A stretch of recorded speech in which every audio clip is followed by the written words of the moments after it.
arena for the lineups. You can see what they're rocking with.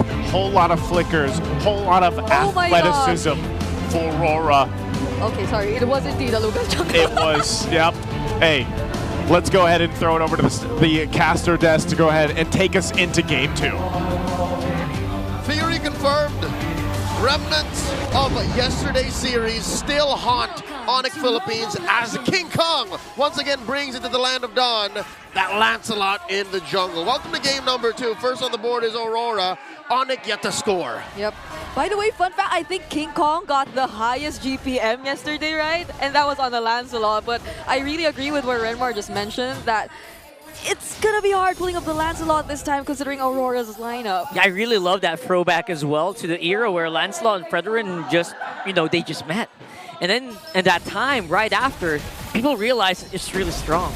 You know what, Carl? You're throwing back to a time wherein Fredrin was new to the game, and this is what, early Season 10? Yeah. But let me throw back to about 2 or 3 weeks ago, maybe a month, when in the XP lane, Fredrin was played by BTR's Luke to a win. So this is not weird in the current metagame. Like, yeah, it's very exotic, but it happens. Yeah, it does. And I feel like it responds well against the lineup of Onic, who really needs to almost always close in towards Aurora's lineup for them to actually pull off a team fight. I mean, Jushin in itself is kind of mid-range. And we did mention that it can be quite difficult, but for a team that, or for an idea which is just simply trying to stop Onic Philippines, and I feel like it's going to be really effective, or even just catching Brusco or stopping him in his tracks. Oh, speaking of getting stopped in his tracks, Renegade might be in trouble here, forced to use a flicker to get out. Make sure he doesn't die, but that is a huge resource. And very basically done here by Onic. Amazing dodge from that Phantom execution. He saw it a quarter of a second before King Kong pressed it. Yep.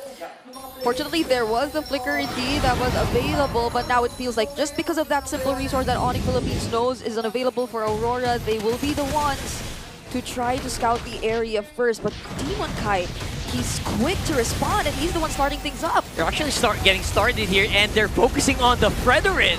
Very interesting choice here. And now they're fighting with very low HP bars, and King Kong will be able to get that turtle and just buff up his teammates just a little bit more, forcing Aurora to disperse. Icing on the cake, King Kong focused on the turtle, helped his teammates by scoring a shield, which allowed for them to push on forward. 2 free kills, big objective, Super Fam on! And I feel like we've seen this yesterday too. King Kong, even on a Lancelot, just being set on taking the necessary objectives, avoiding the team fights early on, going for the turrets, and with the Demon Slayer emblem in his emblem combinations too, it feels like they just know that this is the way to go, especially if they want to avoid the struggles or the challenges they'll probably face up against lineup or Aurora if they decide to fight them head on. Yeah, it is Throwback Thursday. It was called Demon Hunter. Now it's Season Hunter. Oh, yeah. It's the same icon. And this is what SDZYZ then in Season 9 used on this very hero to show us that, hey, you can play Lancelot to a utility form. You can't play it like this, just objective-wise. Now, Renegade gets caught once more. Yeah, Renegade again in trouble here. No flicker to save him this time around. Oh, actually, he's back on. What? Wow. That was a short cooldown, but you're not going anywhere. Super Friends pulls him back. They just don't let him get away. Now this is clearly Onic Philippines being the ones to rotate faster, especially considering the bastions in their hands. But you win! Oh! That was so good right there for King Kong. Gets answered immediately by Demon Kite, but it feels like Aurora are just trying to cauterize the wounds here. They'll get another kill into the Super Friends. He's on a killing spree, Leo. Super Friends and Brusco, 2v1. Those are 2 support heroes taking down Demon Kite. Super Prince feels like he's mad. It reminds me of the way he just suddenly played the Selena so aggressively after a loss in the regular season. And now they're again back at the quick rotations, even stopping Edward right here. Yep.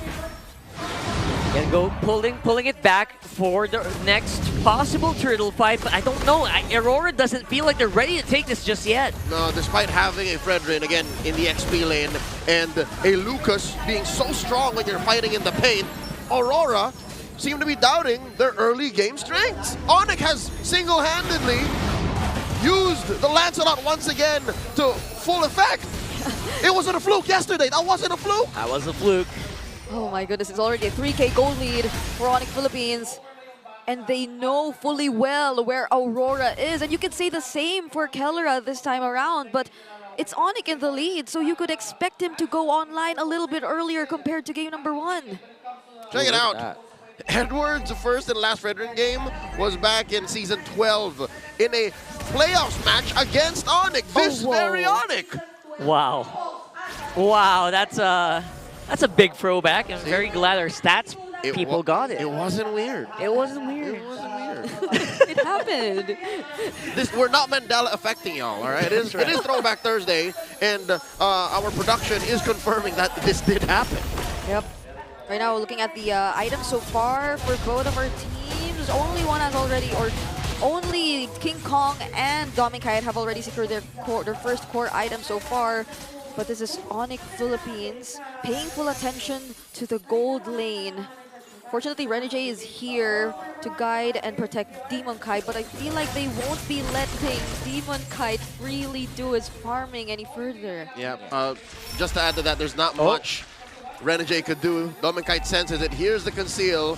Super Prince still engages. Oh man, Super Prince, like we're gonna mention, is very, very mad, or looking like it, inside the Land of Dawn here. Just even diving under that second turret. Oh, force him to fight on top side though. Beautiful engagement. 3-on-1. No chance for King Kong to make it out. That was so quick. The flicker into the title strike. Even with barely no vision on where exactly in the bush he was.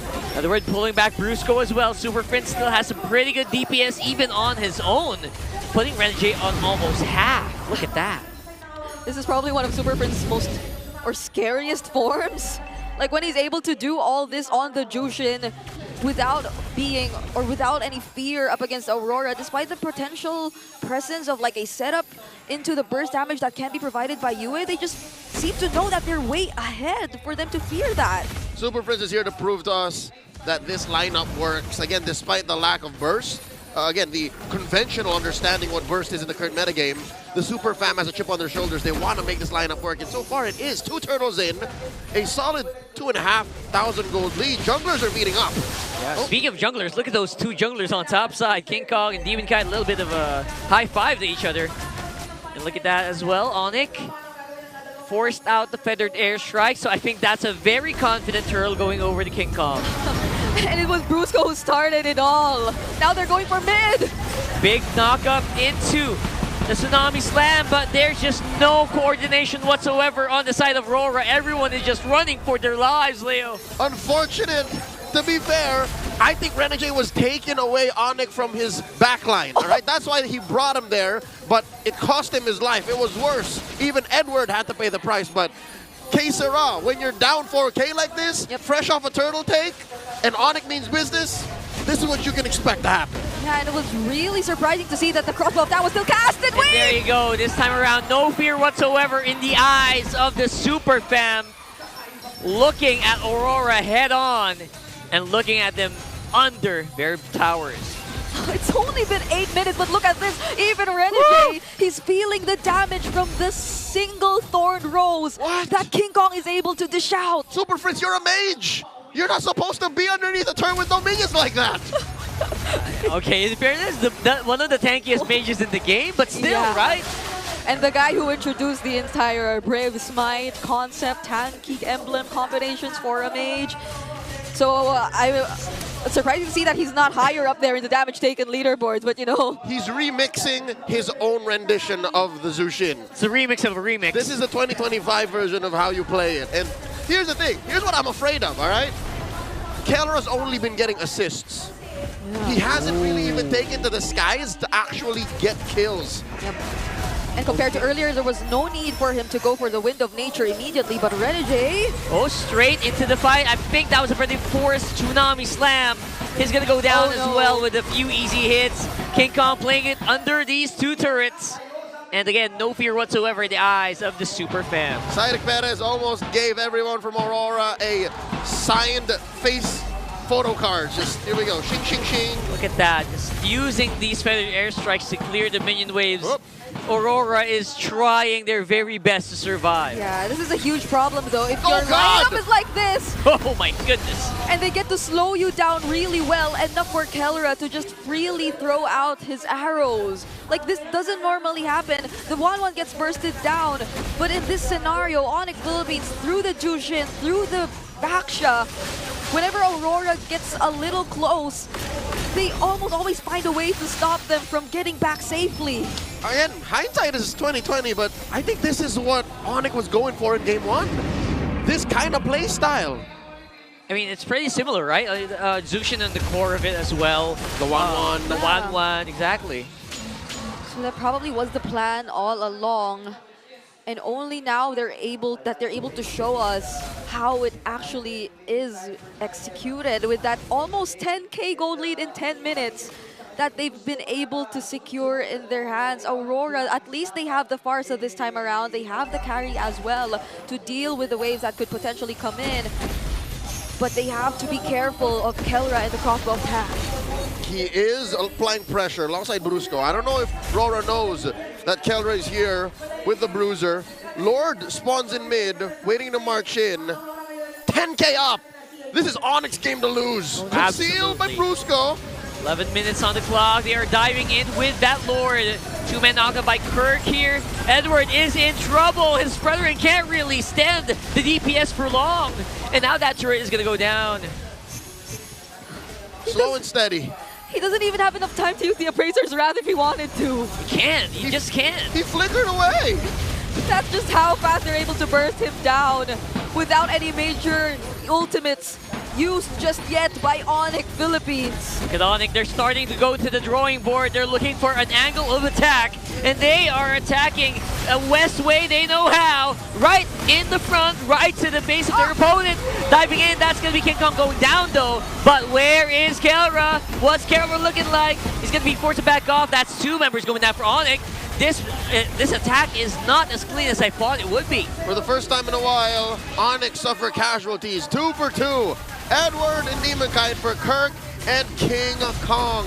Man, that last inhibitor down bottom cost Onic a lot. Yep, we'll be seeing the instant replay in a bit where Kelra actually, in that particular sequence, was able to use the crossbow of Tang, but fortunately for Aurora, it actually transferred immediately from Edward to Demon Kite, two of those heroes in Aurora's lineup, which are expected to tank the damage from Kelra. And so Yue, Dom and Kite, they were just able to focus down on clearing out the waves and defending their base. But this is something that allowed Onic to clear all of Aurora's base turrets, and that just keeps that 10K gold lead intact for Onic Philippines. Closer to about 9, but they have stopped the bleeding. But the onslaught continues. Oh, what is this? Okay, nice try here from Renjay, but that's going to be purified out of the way. 4v5 right now. Onic is on a rampage. They're just not stopping for anybody. Edward can't even put down the Appraiser's Wrath in time.